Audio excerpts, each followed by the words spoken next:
प्रभु यीशु मसीह के मधुर नाम में आप सबको जय मसीह की।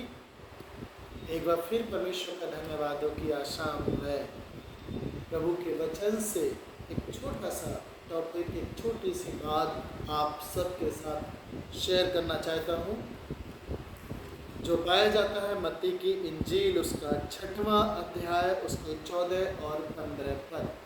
मत्ती की इंजील उसका 6वां अध्याय उसके 14 और 15 पद। यहाँ यूँ लिखा है, इसलिए यदि तुम मनुष्य के अपराध क्षमा करोगे तो तुम्हारा स्वर्गीय पिता भी तुम्हें क्षमा करेगा, और ये तुम मनुष्य के अपराध क्षमा ना करोगे तो तुम्हारा पिता भी तुम्हारे अपराध क्षमा ना करेगा। महात्मा गांधी ने एक बड़ा अच्छी बात बोली है जो मैं अक्सर कोट करता हूँ, माफ़ी देना कमज़ोर के बस की बात नहीं है या कमज़ोर का आचरण नहीं है। किसी को माफ़ करना, किसी के अपराध क्षमा करना कमज़ोर व्यक्ति नहीं कर सकता, यह कमज़ोर व्यक्ति के बस की बात नहीं है। एक साहसी या वीर या सामर्थ्यवान व्यक्ति ही किसी के पाप और किसी के अपराध क्षमा कर सकता है, माफ़ कर सकता है। ये सच है। प्रभु यीशु मसीह भी उसमें एक उदाहरण है। परमेश्वर होते हुए भी, सामर्थ्यवान होते हुए भी, जब वो क्रूस पर चढ़े थे तो उन्होंने कहा, हे पिता इन्हें क्षमा कर, क्योंकि ये नहीं जानते कि क्या कर रहे हैं। सच में आज रिश्ते, मित्रता क्यों टूट रही है? लोग अकेले क्यों पड़ते जाते हैं? बहुत कम लोग ऐसे हैं जिनके रिश्ते एक दूसरे के साथ बहुत अच्छे हैं। बहुत कम लोग ऐसे हैं जिनकी मित्रता सच्ची मित्रता है। आज के समय में कुछ समय मित्रता चलती है और अलग लोग अलग हो जाते हैं, कुछ समय रिश्ते चलते हैं और रिश्तों में खटास आ जाती है। ये इसलिए है कि प्रेम का ना होना और माफी का ना होना। प्रेम और क्षमा दोनों साथ साथ चलते हैं। अगर आप प्रेम करते हैं तो आप क्षमा भी करेंगे। ये दोनों गुण मनुष्य के नहीं, ये परमेश्वर के गुण हैं, क्षमा करना। और जैसा कि प्रभु यीशु मसीह ने खुद अपने वाक्यों में लूका की इंजील उसका 6वां 10 के 37वें पद में लिखा है, दोष मत लगाओ, तुम पर भी दोष नहीं लगाया जाएगा, क्षमा करो तो तुम्हें भी क्षमा किया जाएगा। क्षमा का मतलब क्या है? हमारे लिए क्षमा क्या है? हम क्षमा को सोचते हैं कि किसी आदमी के अपराध क्षमा करना ही केवल क्षमा है। क्षमा क्या नहीं है, मैं आपको बता दूं, माफ़ क्या नहीं है। इसका मतलब ये नहीं है, अगर हम किसी व्यक्ति को माफ़ कर रहे हैं, इसका मतलब ये नहीं है कि हम वहाँ अपनी शर्त रख रहे हैं। शर्त रखना माफ़ी नहीं है। अगर किसी व्यक्ति ने हमारे साथ बुरा किया है और हमने बुरा करके उसको पकड़ा है, हम उस पर शर्त रखेंगे, हम तुम्हें माफ़ तो कर देंगे लेकिन दोबारा ऐसा मत करना। हम तुम्हें क्षमा कर देंगे लेकिन दोबारा ऐसा ना करना। प्रियो, क्षमा शर्त पर नहीं होती है। एक बात, क्षमा या माफ़ी शर्त पे नहीं है। और माफ़ी का मतलब ये भी नहीं है कि वो दोबारा अपराध नहीं करेगा। बिल्कुल मतलब नहीं है कि वो दोबारा अपराध नहीं करेगा। अगर आप प्रेम करते हैं तो बार बार उसको क्षमा करेंगे। प्रभु यीशु मसीह के पास एक व्यक्ति आया, कहता है कि मेरे भाई तो कितनी बार माफ करूं? क्या 7 बार? प्रभु यीशु मसीह के ऊपर आप जानते हैं कि 7 के 70 बार। क्षमा का मतलब बिल्कुल ये नहीं है कि हम शर्त रखें या किसी को नीचा दिखा करके हम उसको माफ़ कर रहे हैं, या वो हमसे माफ़ी मांगे हम तभी माफ़ करेंगे। प्रभु यीशु मसीह ने ऐसा नहीं किया। प्रभु यीशु मसीह क्रूस पे चढ़े हुए थे, जो लोग उसका ठट्टा कर रहे थे, जो लोग उसका मजाक उड़ा रहे थे, उन्होंने तो माफी नहीं मांगी थी ना प्रभु से। उन्होंने तो शर्त नहीं रखी थी कि मैं तुम्हें जब माफ करूंगा तुम जब मुझसे माफी मांगोगे, या तुम दोबारा ऐसा नहीं करोगे। कोई शर्त प्रभु ने नहीं रखी थी, एक भी शर्त नहीं रखी थी। बिना शर्त के माफी दी थी प्रभु ने। और यह भी नहीं कहा कि तुम दोबारा करोगे कि नहीं करोगे, बेशर्त। तो जब हम किसी को माफ करते हैं, जब हम किसी को क्षमा करते हैं, उसमें शर्त नहीं होती। दूसरा, हम किसी को नीचा नहीं दिखा करके माफ करते हैं। यीशु मसीह ने तो नीचा नहीं दिखाया। यीशु मसीह ने प्रेम पहले किया।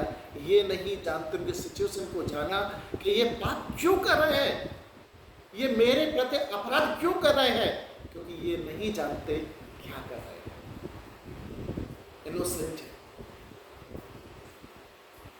और जब तक ये ऐसे रहेंगे तब तक शायद ये करते रहेंगे। माफी क्या है? माफी है क्या?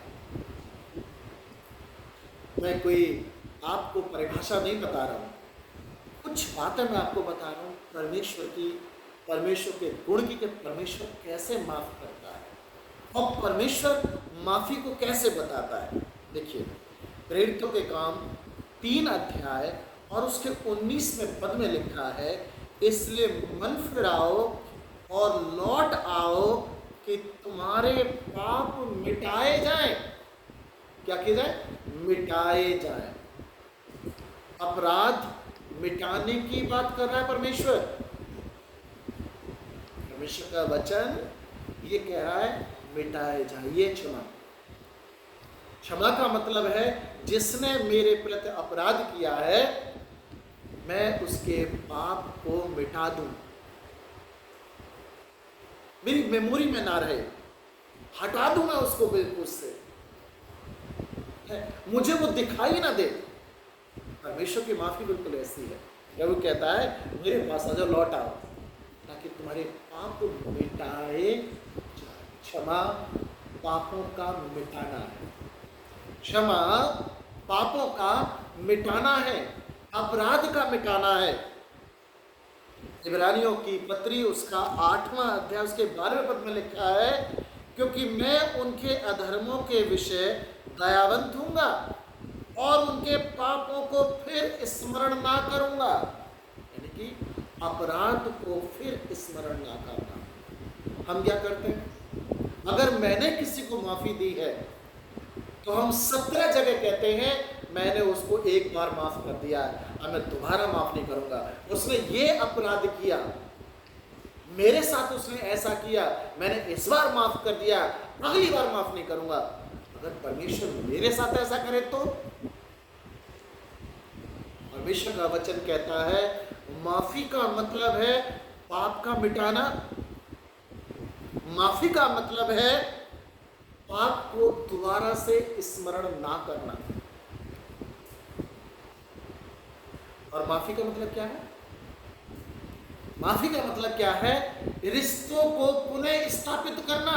ये नहीं कि माफ करके छोड़ दिया। उड़ाऊ पुत्र की कहानी हमको पता है। उड़ाऊ पुत्र में प्रभु यीशु मसीह क्या बताना मांग रहे थे? बेटे ने अपने बाप के प्रति, अपने परिवार के प्रति, अपने भाई के प्रति अपराध किया। जब वो लौट करके आया तब क्या हुआ? जब उसको माफी मिली तो जो रिश्ते थे, जो पिता और पुत्र का जो रिश्ता था, उसको पुनः स्थापित किया। कबीरदास कहते हैं धागा टूटा प्रेम का, दिया तोड़ चटकाए, जोड़े से ना जुड़े, जुड़े गांठ लग जाए। नहीं, बाइबल इस बात को कहती है कि क्षमा करके छोड़ना नहीं है, माफ करके उसको घर से भगा देना नहीं है। किसी के अपराध को माफ करने का ये मतलब नहीं है कि मैंने इस बार माफ कर दिया, अब मैं इससे रिश्ता नहीं रखूंगा, मैं इसके से चौकन्ना हो गया, ये खराब आदमी है। बाइबल कहती है माफी का मतलब है माफ करके रिश्तों को पुनः स्थापित करना। ये परमेश्वर कहता है, ये माफी का अर्थ है। और उसने परमेश्वर ने हमारे पाप के साथ क्या किया है? भजन संहिता उसका 32 अध्याय और उसके पहले पद में लिखा है, क्या ये धन्य है जिसका अपराध क्षमा किया गया हो और पाप को ढांपा गया हो। परमेश्वर पापों को ढक्कन लगा देता है, ढांप देता है, कवर कर देता है। हम क्या करते हैं? हम पाप को, किसी के अपराध को अगर किसी ने हमारे प्रति किया है, हम उसको उभारते हैं। हम 17 जगह कहते हैं, माफ करने के बावजूद भी 17 जगह हम कह रहे हैं। परमेश्वर क्या कह रहा है? ढांप देना, दोबारा से उसको ऊपर ना लाना। और परमेश्वर क्या करता है हमारे पापों के प्रति? हमने जो अपराध परमेश्वर के प्रति किए हैं, जब वो माफ करता है तो क्या कहता है? यशाया नबी की पुस्तक उसका 38 अध्याय उसके 17वें पद में, क्योंकि मेरे सब पापों को तूने अपनी पीठ पीछे फेंक दिया है। फिर वही बात है, स्मरण नहीं करता हमारे पापों को। भजन संहिता 103 उसके 12वें अध्याय से लिखा है, परमेश्वर ने मेरे पापों को इतनी दूर कर दिया, उदयाचल से लेके अस्ताचल जितनी दूर है उतनी दूर उसने मेरे गुनाहों को, मेरे अपराधों को, जो मैंने परमेश्वर के अगेंस्ट, परमेश्वर के विरोध किए हैं, वो मेरे कर दिए। माफी शर्त के अनुसार देना माफी नहीं होती है। शर्त के अनुसार किसी को माफी देना माफी नहीं होती। माफी का मतलब है कि हम किसी के पापों को मिटा रहे हैं, किसी की गलती को हम मिटा रहे हैं, हम किसी की गलती को अपने चित्त से, अपने स्मरण शक्ति से अलग कर रहे हैं। अब हम इसके पापों को स्मरण नहीं करेंगे। पापों का क्षमा करने का मतलब है कि हमने उसके पाप क्षमा करके अपने संबंधों को, अपने रिश्तों को पुनः स्थापित किया है। पाप क्षमा करने का मतलब है, किसी का अपराध क्षमा करने का मतलब है कि अब हमारे मुख पर उसका पाप दोबारा नहीं आएगा, हमने उसके पापों को ढांप दिया है। अब पापों को क्षमा करने का मतलब है कि उसे पीठ के पीछे फेंक दिया है, अब हमको दिख नहीं रहा था। पाप का मतलब है कि जितना बहुत दूर कर देगा ताकि वो लौट करके हमारी स्मरण शक्ति में, जैसे भजन 103 उसके 12वें पद में लिखा है। एजरा नबी की पुस्तक उसका 18 उसके 22वें पद में लिखा है कि परमेश्वर कभी भी तुम्हारे पापों को स्मरण नहीं करेगा। प्रभु यीशु मसीह ने क्या किया हमारे पापों के प्रति? कुलुस्सियों 2 अध्याय के 14वें पद में लिखा है, विधियों का वो लेख जो मेरे नाम पर था, उसे कीलों से जड़कर क्रूस पर से हमेशा हमेशा के लिए सामने से हटा दिया। ये है माफी, ये है माफी। अगर हम किसी को माफ नहीं कर पा रहे इस तरह से जैसे परमेश्वर ने माफ किया है, तो इसका मतलब मैंने माफी का स्वाद चखा है। और यीशु मसीह के शब्दों में जैसा पढ़ा, मत्ती की इंजील उसका 6वें अध्याय और उसके 14वें पद में, इसलिए यदि तुम मनुष्यों के अपराध क्षमा करोगे तो तुम्हारा स्वर्गीय पिता भी तुम्हें क्षमा करेगा। जब तक माफी मुझे नहीं मिली है, या जब तक मैंने माफी का स्वाद मैंने नहीं चखा है, तब तक मैं किसी को माफ नहीं कर सकता। बाइबल में बड़ा अच्छा उदाहरण प्रभु यीशु मसीह ने दिया है।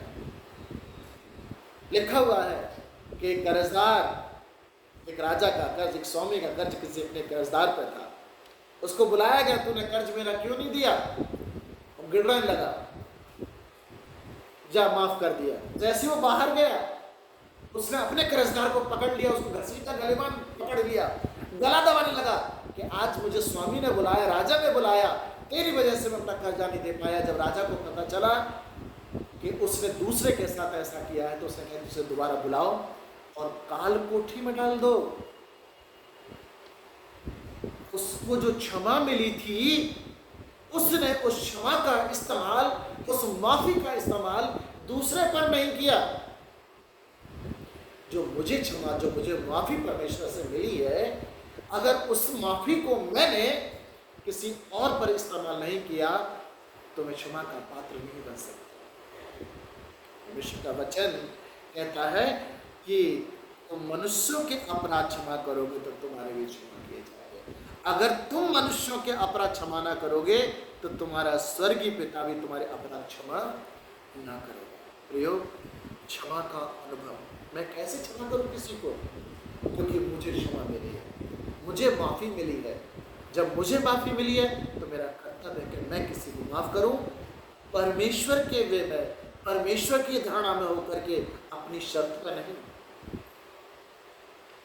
ये मेरे प्रभु का गुण है, और अगर मैं प्रभु का बेटा और बेटी हूं तो ये गुण मेरे अंदर भी दिखना चाहिए, क्षमा करना। मेरे क्षमा करने में बरकरार, मेरी क्षमा करने में बरकरार बनी रहेगी। जो मुझे माफी मिली है वो माफी जब बरकरार बनी रहेगी जब मैं किसी को माफ करूंगा। मत्ती की इंजील में ये आदेश है कि मुझे माफी देनी, मुझे माफी देनी। आपको मालूम है स्टेन्स ग्राहम की पत्नी ग्लेडिस ग्राहम, उसके पति के हत्यारों के लिए वो कहती है मैं चाहती कि उसे दंड ना मिले, मैं चाहती हूँ उसे दंड ना मिले।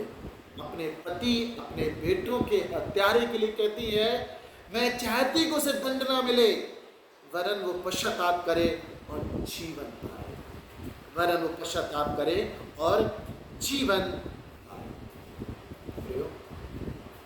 माफ करना सीख लीजिए, और उस धारणा में जिसमें परमेश्वर चाहता है, जिसमें परमेश्वर चाहता है, तब तो मेरे पापों का क्षमा किए जाएंगे। अदरवाइज मेरे पाप बिना शर्त के, बिना दबाव के, बिना किसी को नीचा दिखाए, अपनी स्मरण शक्ति से उसके अपराधों को खत्म कर दीजिए, उसके अपराधों को गाना बंद कर दीजिए, आप माफ कर दीजिए। परमेश्वर आपको भी माफ करेगा, आपके अपराधों को भी माफ करेगा, आपके जीवन को परमेश्वर स्वर्ग का वारिस बना देगा। प्रभु आपको बहुत आशीष दे।